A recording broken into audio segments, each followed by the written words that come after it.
திருநெல்வேலி மாநகராட்சியின் 20 வார்டுகள், சங்கர் நகர் பேரூராட்சி, நாரணமாள்புரம் பேரூராட்சி ஆகியவற்றை உள்ளடக்கியது இந்த தொகுதி.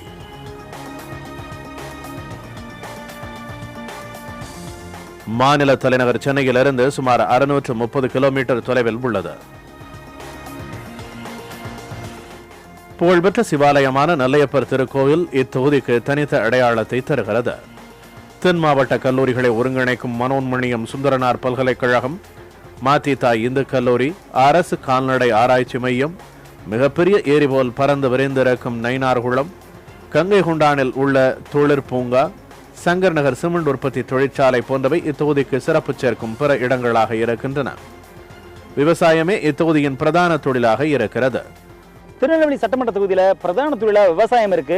மாவட்டத்தின் பிற பகுதிகளின் தேவைகளை பூர்த்தி செய்யற அளவுக்கு நெற்பயிர் விவசாயம் செய்யப்பட்டு ஏற்றுமதி செய்யப்படுது. அதுபோல ஊரோட அடையாளமான பேருக்கு அடையாளமான அல்வா அதிக அளவில் உற்பத்தி செய்யப்படுது. இங்கு தயாரிக்கப்பட்ட அல்வா இந்தியாவின் பிற மாநிலங்கள் மட்டுமல்லாது அடுத்த வெளிநாடுகளுக்கும் ஏற்றுமதி செய்யப்படுகிறது.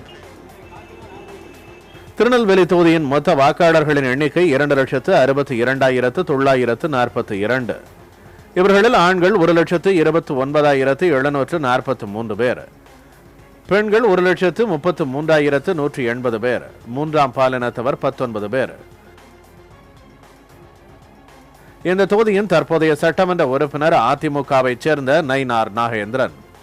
2001ஆம் ஆண்டு முதல் 2006ஆம் ஆண்டு வரையிலான காலகட்டத்தில் தமிழக அமைச்சரவையில் இடம்பெற்றிருந்தவர்.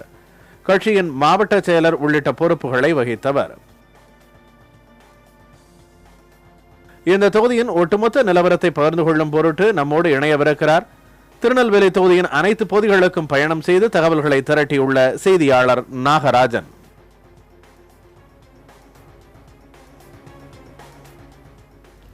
திருநெல்வேலி தொகுதியில் இதுவரை நடந்த சட்டமன்ற தேர்தல்கள் குறித்த தகவல்களை இப்போது பார்க்கலாம். தென் தமிழகத்தில் அரசியல் பாரம்பரியமிக்க தொகுதிகளுள் ஒன்று திருநெல்வேலி. திருநெல்வேலி தொகுதியை பொறுத்தவரை இதுவரை 14 முறை சட்டப்பேரவை தேர்தல்களை சந்தித்திருக்கிறது. இந்த தேர்தலை பொறுத்தவரை இதுவரை நடந்த அந்த சட்டப்பேரவை தேர்தல்களில் திமுக 6 முறை இந்த தொகுதியை கைப்பற்றியிருக்கிறது. அதிமுக 5 முறையும், காங்கிரஸ் கட்சி 3 முறையும் இந்த தொகுதியை கைப்பற்றியிருக்கின்றன. 2011ஆம் ஆண்டு நடந்த சட்டப்பேரவை தேர்தலை பொறுத்தவரை இந்த தொகுதியினுடைய மொத்த வாக்காளர்களுடைய எண்ணிக்கையானது 2,05,146 இருந்திருக்கிறது. அது மட்டுமல்லாமல் இந்த தேர்தலை பொறுத்தவரை பதிவான மொத்த வாக்காளர்களுடைய அந்த சதவீதமானது 77. இந்த தேர்தலில் போட்டியிட்ட மொத்த வேட்பாளர்களுடைய எண்ணிக்கை 17. இந்த வேட்பாளர்கள் பெற்ற அந்த வாக்குகளுடைய விவரங்களை பார்க்கலாம். இந்த தேர்தலை பொறுத்தவரை, அதாவது 2011ஆம் ஆண்டு நடந்த தேர்தலை பொறுத்தவரை அதிமுகவை சேர்ந்த நயினார் நாகேந்திரன் 86,220 வாக்குகளை பெற்றார். திமுகவை சேர்ந்த லட்சுமணன் 47,729 வாக்குகளை பெற்றார்.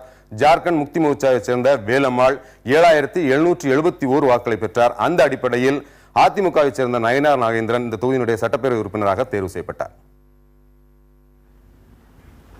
திருநெல்வேலி சட்டமன்ற உறுப்பினர் நயினார் நாகேந்திரனின் செயல்பாடுகள் எப்படி இருக்கின்றன? தொகுதியில் செய்து முடிக்க வேண்டிய பணிகள் என்னென்ன என்பன குறித்து மக்களிடம் கேட்டபோது அவர்கள் அளித்த பதில்களை இனி பார்க்கலாம். ஸ்கூல்ஸ்லாம் நிறைய நல்லா பண்ணிட்டு இருக்காங்க. ரோடு அந்த இதெல்லாம் வந்து முதல்ல கொஞ்சம் டேமேஜ் இருந்துச்சு, இப்போ கொஞ்சம் பரவாயில்ல, இருக்கிற வரைக்கும் நல்லா பண்ணாங்க. நெல்லை சட்டமன்ற தொகுதியை பொறுத்த வரைக்கும் வேலைவாய்ப்பு என்பது ரொம்ப பிரச்சனையான விஷயமா இருக்கு.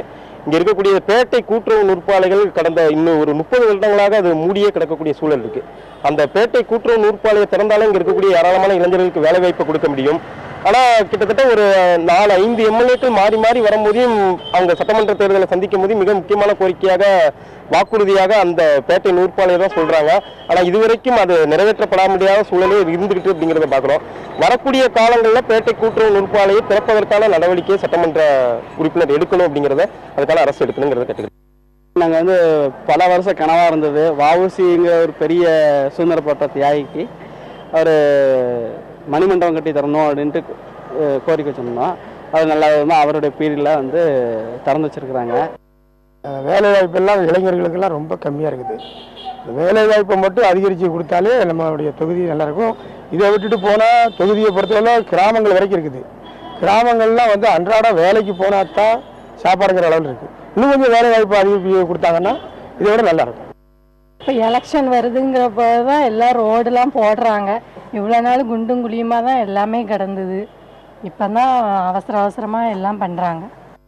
விவசாயத்துக்கு முக்கியத்துவம் கொடுத்து தண்ணிகள் கொஞ்சம் பற்றாக்குறைக்கு தூர்வாரி அதுக்கு போக்கு விட்டு அதிக தண்ணி வந்துச்சுன்னா போக்கு விட்டு அதை விவசாயத்துக்கு விலைவாசியை கொடுத்து விவசாயத்துக்குள்ளாத நல்ல முறையில் செஞ்சு கொடுக்கணும்.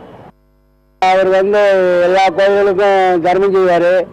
ரெண்டாவது ஆட்கள்கிட்ட அன்பாக பழகுவார். வர்றவங்ககிட்ட வணக்கம் போட்டு போவார். ஓரளவுக்கு நல்ல ஆள் தான். ஒவ்வொரு எலெக்ஷன்லையும் இந்த நெல்லை தென்னிந்திய கூட்டுறவு நூற்பாலையை செயல்படுத்துவேன்னு சொல்லுவாங்க. ஆனால் அது செயல்படுத்தவே இல்லை. அது எல்லா பழைய இரண்டு சட்டசபை நிகழ்ச்சிகளையும் சட்டசபை தேர்தலையும் அதை அந்த கோரிக்கையாக வைக்காங்க. பட் எலெக்ஷன் ஆகி எம்எல்ஏ ஆனவுடனே அதை மறந்துடுறாங்க. ஏன்னா நாகேந்திரன் எப்போதுமே நல்ல மாதிரியே செய்வார். இப்போ ஓரளவு செஞ்சுருக்காரு. இப்போதைக்கு மட்டும் ஆள் பார்த்துக்கிட்டு அவ்வளோ.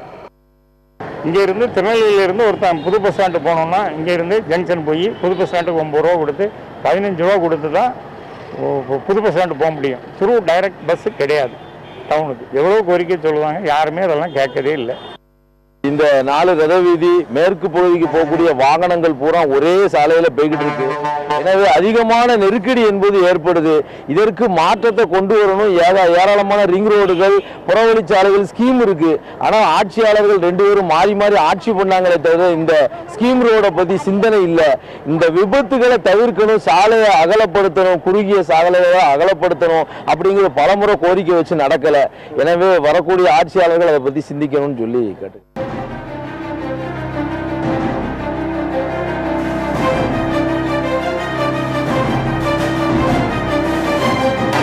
விவசாயத்தை பிரதானமாக கொண்ட திருநெல்வேலியில் நீர் ஆதாரத்தை பாதுகாப்பது, பாசன வசதிகளை பெருக்குவது உள்ளிட்ட வாக்குறுதிகளை கடந்த சட்டமன்ற தேர்தலின் போது வழங்கியிருந்தார் எம்எல்ஏவாக உள்ள நயினார் நாகேந்திரன்.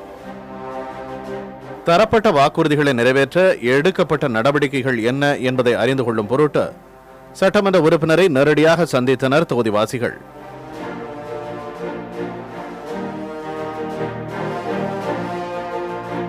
நமது செய்தியாளர் முன்னிலையில் தங்கள் கேள்விகளை கேட்டனர்.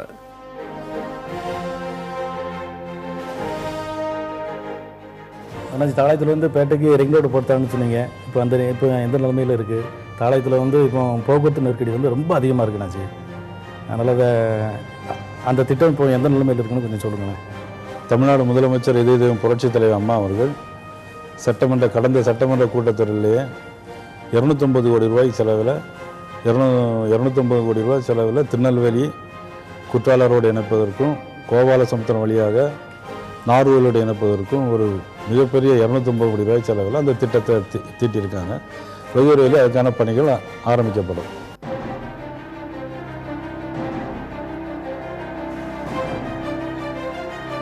மானூர் பள்ளமட குளத்துக்கு தண்ணீர் கொண்டு வரோம்னு சொல்லியிருந்தீங்க. அதன் சார்ந்து 4500 ஏக்கர் இடங்கள் இருக்குது. அதை சார்ந்து தான் இருக்கும்.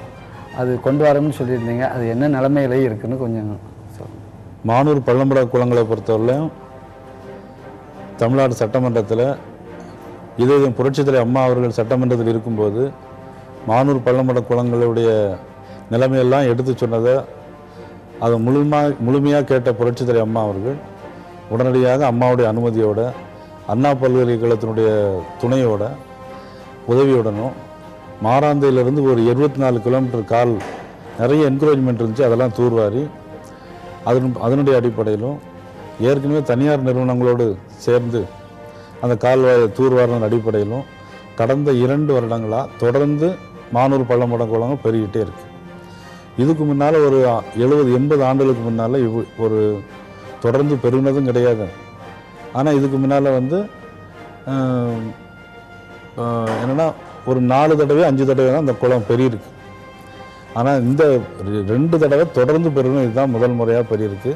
இது காரணம் முழுக்க தமிழ்நாடு முதலமைச்சர் அம்மா அவர்கள்.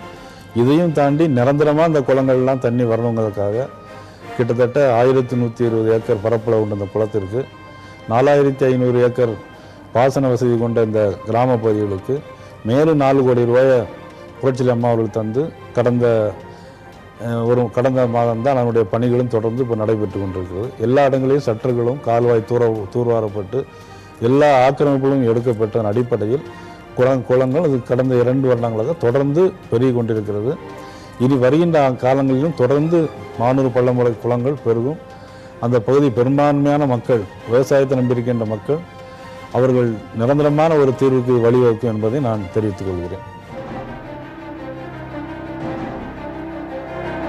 தேர்தல் வாக்குறுதியில் நீங்கள் திருநெல்வேலி கால்வாய் தூர்வாரணும்னு சொல்லியிருந்தீங்க, அது இப்போ என்ன நிலைமையில் இருக்குது? திருநெல்வேலி கால்வாயை பொறுத்த மட்டிலும் வெகு ஆட்களாக நான் சின்ன வயசுலேருந்து நான் பார்த்துருக்கேன். அந்த கால்வாய் அப்படியே தான் இருந்துச்சு, தூர்வாரப்படாமலும் எல்லா இடங்களும் 2 பக்கங்கள்லையும் மண்களையும் எல்லாம் கொட்டி அந்த கால்வாய் கிட்டத்தட்ட மூடிய நிலைமையிலே இருந்தது. அதையும் தமிழ்நாடு முதலமைச்சர் புரட்சி அம்மாவுடைய கவனத்திற்கு கொண்டு போனால் சொன்ன உடனேயே திருநெல்வேலி கால்வாய்க்கு 15 கோடி ரூபாய் உடனடியாக அதன் நிதி ஒதுக்கி கடந்த 20ஆம் தேதி தான் அதனுடைய டெண்டர்லாம் முடிவுற்ற நிலையில் வெகு விரைவிலே அந்த பணிகள் 15 கோடி ரூபாய்க்கு இரு பக்கமும் சிமெண்ட் பிளேட்டுகள் வைத்து அந்த கால்வாய் சீரமைக்கப்படும் பணிகள் வெகு விரைவிலே தொடங்கப்படும். இதனால் என்னென்னா தண்ணி எல்லா கடைமடை பகுதி வரைக்கும் தண்ணி சீக்கிரமாகவே பேச்சு வரும். எங்கு தங்குதடையின்றி தண்ணீர் போகும். 2 போகம் உறுதியாக விளைவதற்கு இது வழிவகுக்கும் என்பதை நான் தெரிவித்துக் கொள்கிறேன்.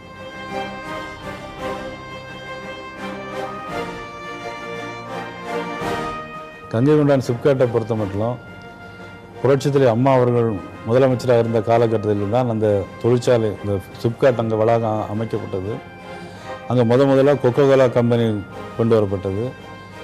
பிறகு புரட்சித்தலைவர் அம்மாவுடைய அனுமதியோடு ஏடிசி டயர் கம்பெனி அங்கே கொண்டு வரப்பட்டது. நோவா கார்பன் கம்பெனி, இன்னும் பல கம்பெனிகள் அங்கே வர இருக்கிறது. போஸ் கம்பெனி அங்கே இருக்கிறது. போஸ் கம்பெனியில் தான் படித்த மாணவிகள் +10ஆம் கிளாஸ் +2 படித்த மாணவிகள் மட்டுமே அங்கே போஸ் கம்பெனி அதிகமாக வேலை பார்க்குறாங்க. சுற்று வட்டாரத்தில் அந்த கங்கை கொண்டானை சுற்றி இருக்கிற மிகவும் சிறிய குக்கிராமங்களாக இருக்கிற அந்த பகுதியிலிருந்து ஒரு 7000-8000 பேர் நேரடியாகவும் மறைமுகமாக அங்கே வாய்ப்புகள் இருக்கிறது. சமீபத்தில் புரட்சித்தலைவர் அம்மாவளால் ஆரம்பிக்கப்பட்ட இண்டஸ்ட்ரியல் இன்வெஸ்ட்மெண்ட் மாநாட்டில் ஹெச்சிஎல்லுடைய அந்த எம்டி, சேர்மன் அண்ட் எம்டி நம்ம தென் மாவட்டங்களை மையமாக வச்சு கங்கை கொண்டான மையமாக வச்சு ஒரு மிகப்பெரிய தொழிற்சாலை கிட்டத்தட்ட 50,000 பேருக்கு வேலைவாய்ப்பு கிடைக்கக்கூடிய அளவுக்கு இங்கே வருவோம் என்று புரட்சித்தலைவர் அம்மாவிடம் ஹெச்சிஎல்லுடைய மேனேஜிங் டைரக்டர் உறுதி சொல்லியிருக்கிறாங்க. அது இன்னும் நிறைய பேருக்கு நமது திருநெல்வேலி தொகுதியை பொறுத்த மட்டிலும் திருநெல்வேலி மாவட்டத்தை பொறுத்தவரை நிறைய பேருக்கு வேலைவாய்ப்பு உறுதியாக கிடைக்கும் இந்த கங்கை கொண்டானை சிப்காட் கழகத்தை வைத்து என்பதை நான் உங்களுக்கு சொல்லித்தரேன்.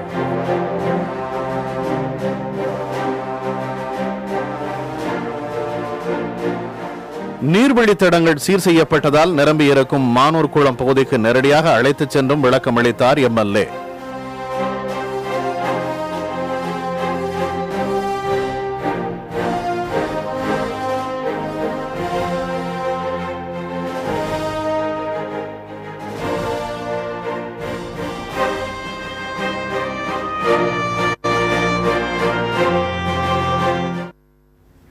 திருநெல்வேலி தொகுதி மக்களிடம் அரசியல் தொடர்பாக கேட்கப்பட்ட கேள்விகளுக்கு அவர்கள் அளித்த பதில்களை இப்போது பார்க்கலாம். இந்த நெல்லை சட்டமன்ற தொகுதியில் இருக்கக்கூடிய சட்டமன்ற உறுப்பினர் பேருன்னு நயினார் நாகேந்திரன். சட்டமன்ற தொகுதி பொறுத்த வரைக்கும் இந்த நெல்லை மாவட்டத்தில் எத்தனை சட்டமன்ற தொகுதி இருக்குது? தெரியாது சார். அவரே நமக்கு தெரியாது. தெரியாது தெரியாது. 6 தொகுதி. நீங்க சொல்லுங்க. 10 தொகுதி நெல்லை சட்டமன்ற தொகுதி இருக்கு. ஒவ்வொரு தொகுதியிலும் ஓட்டு போடுறதுக்கு வயசு இருக்கு. எல்லா அரசியலை பொறுத்த வரைக்கும் ஓட்டு போடுறதுக்கு எந்த வயசுல இருந்து போகலாம்? பெண்கள் எத்தனை வயசுல இருந்து ஓட்டு போடணும்? சார் 18, 19, 20 வயசு போகணும் சார். 18 வயசுக்கு மேலே எல்லாரும் போகணும். இந்த நெல்லை சட்டமன்ற தொகுதி பொறுத்த வரைக்கும் முக்கிய பிரச்சனையை பார்க்கப்படுறது எந்த பிரச்சனை? அந்த பிரச்சனைக்கு இப்போ என்ன தீர்வு கிடைச்சிருக்கு நினைக்கிறீங்க உங்க தொகுதியை பொறுத்த வரைக்கும்? அது தெரியாது சார். அது தெரியாது சார். தெரியாது. எங்களுக்கு மானுகுளம் தான் சார். மானுகுளங்க இருக்க ஒரு 13 கிலோமீட்டருக்கு தண்ணி கொடுக்க மாட்டேங்கான்னு சொல்றாங்க. பிறகு கர்நாடக மாநிலத்துக்காரன் எப்படி கொடுப்போம்? நம்ம மாவட்டத்தில் ஒரு மாவட்டத்துக்குள்ள தண்ணி கொடுக்கல. சரி, இந்த மாவட்டத்தோட தேர்தல் அதிகாரி பேர் தெரியுமா? தேர்தல் அதிகாரி கலெக்டர் இருக்காங்க. இப்போ தெரியல சார். நீங்க சொல்லுங்க. தெரியுது. தேர்தல் அதிகாரி பேர் கருணாநிதி சார். திரு கருணாகரன் மாவட்ட ஆட்சித்தலைவர். திருநெல்வேலி தொகுதி முழுவதும் பயணம் செய்து மக்களின் எண்ணங்களை அறிந்து வந்திருக்கும் செய்தியாளர் நாகராஜன் நம்மோடு இணைந்திருக்கிறார். அவரிடம் பேசலாம்.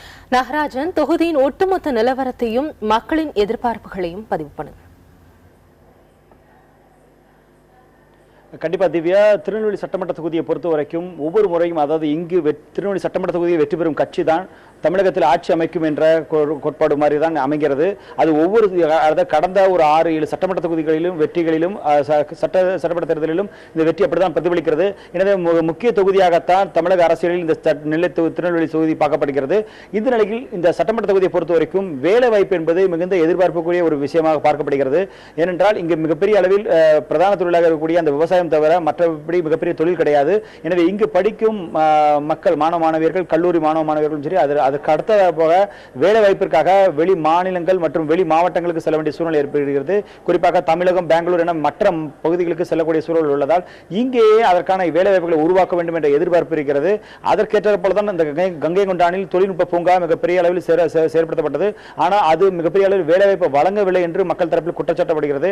எனவே படித்த இளைஞர்களுக்கு வேலைவாய்ப்பு வழங்கக்கூடிய அளவில் அடுத்த வரக்கூடிய திட்டங்கள் அமைக்கப்பட்டால் தான் இந்த மக்களுக்கு அடுத்த தேர்தலில் இந்த மிகப்பெரிய ஒரு வெற்றி வாய்ப்பை அமைக்கும் என்று மக்கள் நம்பப்படுகிறது.